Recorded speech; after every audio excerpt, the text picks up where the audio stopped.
Hi, I'm Kim Hahnemann, President and COO of PSEG. Newark Switch Project is one of the most challenging projects we've ever undertaken. The project team, along with our Metropolitan Division and our partners in public affairs and real estate, have done an amazing job keeping this project on track and delivering it in service. It replaces a 64-year-old station that's at the end of its life, and this station will reliably serve our customers in the city of Newark for decades to come. For the last 64 years, PSEG's Newark switching station has served the company's critical customers in downtown Newark well. But several years ago, experts in our electrical system planning organization saw the need to upgrade this vital facility, which was approaching the end of its useful life. Working with outside experts from an architectural and engineering firm, the PSEG project team developed a proposal for a Newark switch replacement project, also called the New Newark Switch, on an adjacent property owned by PSEG, augmented by 5 neighboring properties which needed to be purchased from their existing owners. The project was formally proposed to PJM Interconnection LLC, the operator of the transmission grid serving New Jersey and 12 other states, in 2016, and was approved on July 26, 2017. The approved project budget is $355 million. On May 17, 2021, the station's state-of-the-art gas-insulated switchgear was energized, and the cutover of circuits from the existing Newark switch to the new station will continue through March of next year. First commissioned in 1957, Newark Switch has been a steadfast backbone in the downtown Newark area, not just for the electric supply, but also for critical customers, including City Hall, the NJ PAC, the Prudential Insurance Building, the local FBI office, NJ Transit, NJIT, and many, many more. It was picking up the critical loads in Newark, and over those years, the city has grown. A lot more load has been increased. All of this is part of the plan to improve the infrastructure in New Jersey and also be ready for the electric energy needs of Newark in the future. The station served us very well for a very long time. However, the equipment is now obsolete and the load is rising in the area to critical levels. Once we get to these levels, we have the risk of transformer fire, transformer failure, so it was really time for us to take the step into the 21st century. There are several advantages to the new Newark switching station that will benefit the city of Newark. We've got the first zigzag configuration GIS in the PSEG system. Zigzag was used for space constraints because you had a long, skinny building. Breaker and a half, you would need more of a square type setup. This is more of a rectangle, so you kind of stretch that out like an accordion and accomplish the same thing without having the additional width that would be required to set up as traditional breaker and a half GISs. So everything there is built for 345 kV. Even though we energize 138, the cost and the time it takes to put stuff together, we don't want to go back, 2, 3, 4, 5, 10 years down the road. In the event that this does need to be upgraded to handle the additional load, we're in position to take advantage of that with less reliability concerns. We're also installing a 26 kV GIS system, medium voltage. So it makes this a unique facility within the PSEG fleet.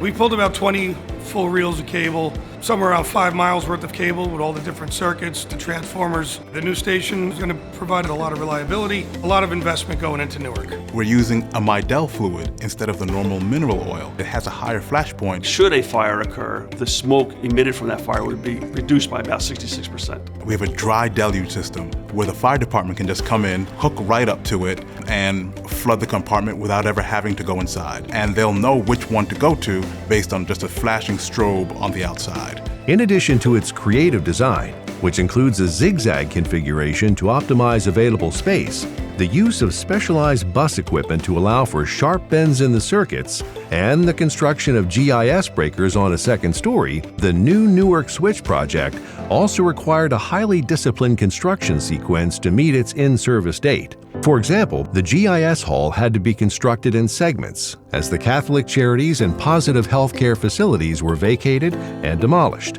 all while working in close proximity to these sensitive customers and while keeping the existing station operating. My role in the day-to-day activities for the Newark Switch project was to keep the communities at large informed about our major activities, working closely with our project team, communicating any key activities that may be impacting the community, and keeping our elected officials informed. We work very closely with PSEG's team, specifically Michelle Gonzalez. I have no problems getting in touch with her. Whenever I need to pick up the phone to reach out to her, she's always there. We work very closely together, almost as if I work for PSEG and as if she works for the city of Newark.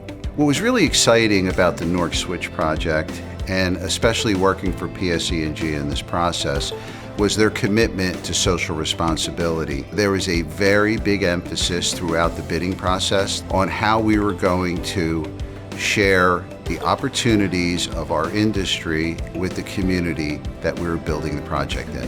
When we choose our subcontractors, our vendors, we put a value on community. What they do in the community, do they live in the community? Do the companies have a presence, and are they placing a value on the people that live in that community? And that becomes one of the ways we scope who's going to work for us, and it's one of the ways that PSEG chose us for the Newark Switch, which is a big, exciting project in the city of Newark, and we were very grateful to be part of that. The main challenge of the Newark Switch project was property acquisition. When this project was first conceived, the idea was that it would be built on the existing property that comprises the Newark Switch station. That was not going to work on that site. It needed to be expanded. We needed to acquire 5 properties. 2 of them were occupied, and they were occupied by Catholic Charities. Catholic Charities provide social services to over 65,000 people a year. Catholic Charities ran a shelter for HIV/AIDS down on University Avenue, right next to the Newark Switch. Public Service said they really need our property for this thing to happen, and we were more than happy to help. The relationship with Catholic Charities had to do with understanding their role in the community, how long they've been serving them, and really informing them about the project and how it's going to serve the greater city of Newark, but also seeing how we could assist them in envisioning themselves moving to a new location. What we were able to do for them was condense 4 of their programs in 4 separate sites into one refurbished school that we really took the lead on the finding and the refurbishing and getting it suited for their particular needs. The beauty of it is the community got a state-of-the-art facility, Catholic Charities got a state-of-the-art facility, and Public Service got what they needed to continue the Newark Switch. There was a property, Positive Healthcare, which is a charitable service, healthcare service provider. We had to acquire that facility. Positive Healthcare was incorporated in 1992. We had an epidemic then, HIV and AIDS. I had a lot of people in New Jersey that didn't know where to go. So I said, we want to form a community-based organization that can rally people around so that we work with you to make sure that we can stop the epidemic.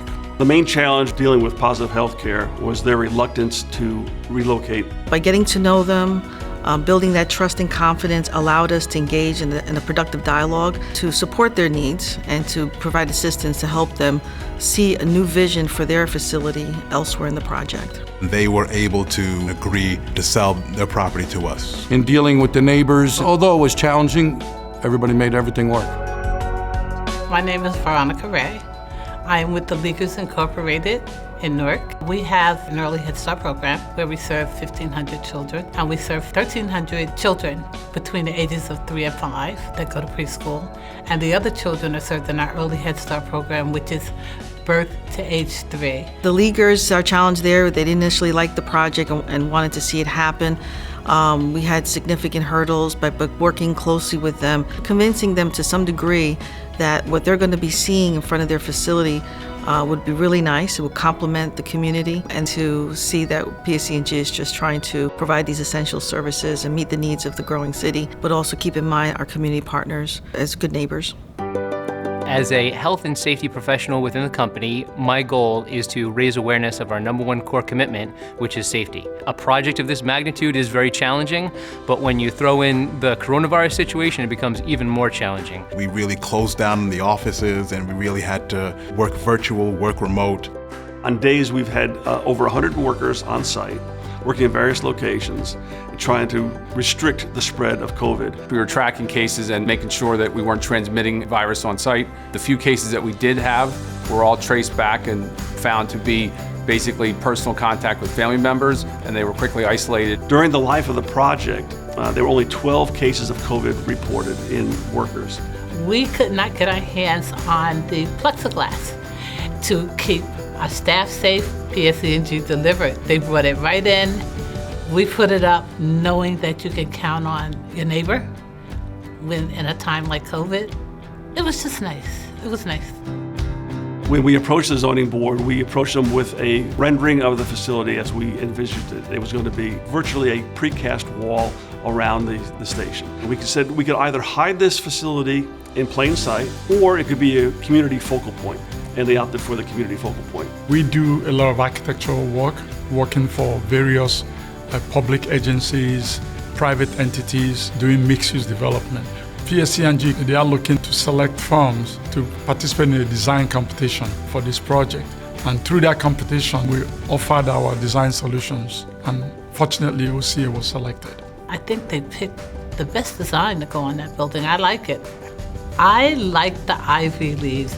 It's a very calming effect right now. And I think when they get the benches and the plants up, if they just leave it calm, it'll be a peaceful type of area, which is what it is. That area is very peaceful, very calm. My inspiration for the project actually came driving on the turnpike. I could see the trees and the images that they were generating as I'm driving through the highway. That was the impetus for us coming up with the concept that we came up with.